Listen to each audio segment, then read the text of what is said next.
और राजधानी दिल्ली से खबर, जहां डीटीसी बस मार्शल हड़ताल पर है, इसलिए पिछले कई महीनों से लगातार अपने परमानेंट बहाली के लिए वो विरोध कर रहे हैं। एनडीटीवी ने इन तक पहुंचकर उनकी मूल परेशानियों को समझने की कोशिश की। आइए देखते हैं इस रिपोर्ट पे।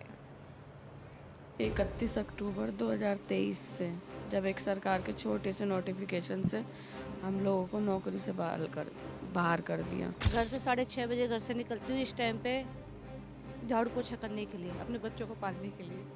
अब मेरा बड़ा बेटा जो है इस टाइम 18+ नहीं है, जो उसको मैं बोलूँ बेटा जॉब कर ले। दिल्ली की सड़कों पर ये मार्शलों का प्रोटेस्ट चल रहा है। इन्हें 2015 में दिल्ली की बसों की सुरक्षा के नाम पर लाया गया था, लेकिन बीते साल अक्टूबर से ही हटा दिया गया। तब से इनका विरोध प्रदर्शन जारी है। दिल्ली में बस मार्शलों को लेकर सियासत तेज है। 31 अक्टूबर 2023 ये वो दिन है जब बस मार्शलों से उनकी नौकरी छीन ली गई थी।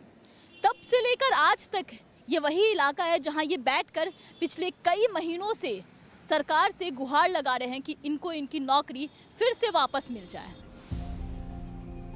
इन बस मार्शलों में एक पूनम भी है। अपनी तकलीफ बयां करते हुए रो पड़ती है। 3 बरस बस 20,000 की सैलरी पर काम करती रही। अब ये सहारा भी छिन गया है।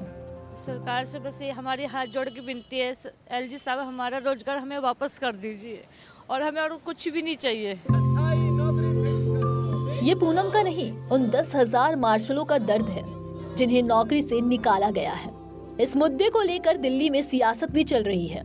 बीजेपी ने इन मार्शलों की बहाली के लिए आप सरकार को ज्ञापन दिया। आप सरकार ने कैबिनेट से प्रस्ताव पास कर एलजी के पास भेज दिया। अब ये मामला एलजी के पास लंबित है।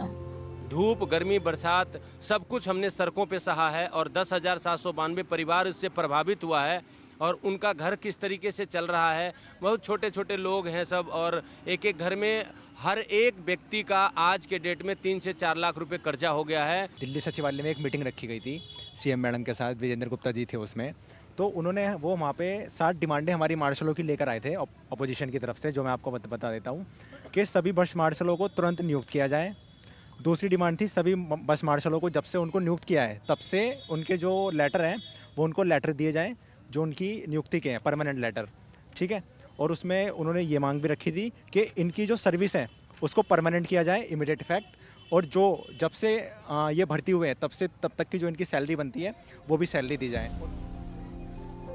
पूनम की तरह जुबैदा भी इसी त्रासदी की शिकार है।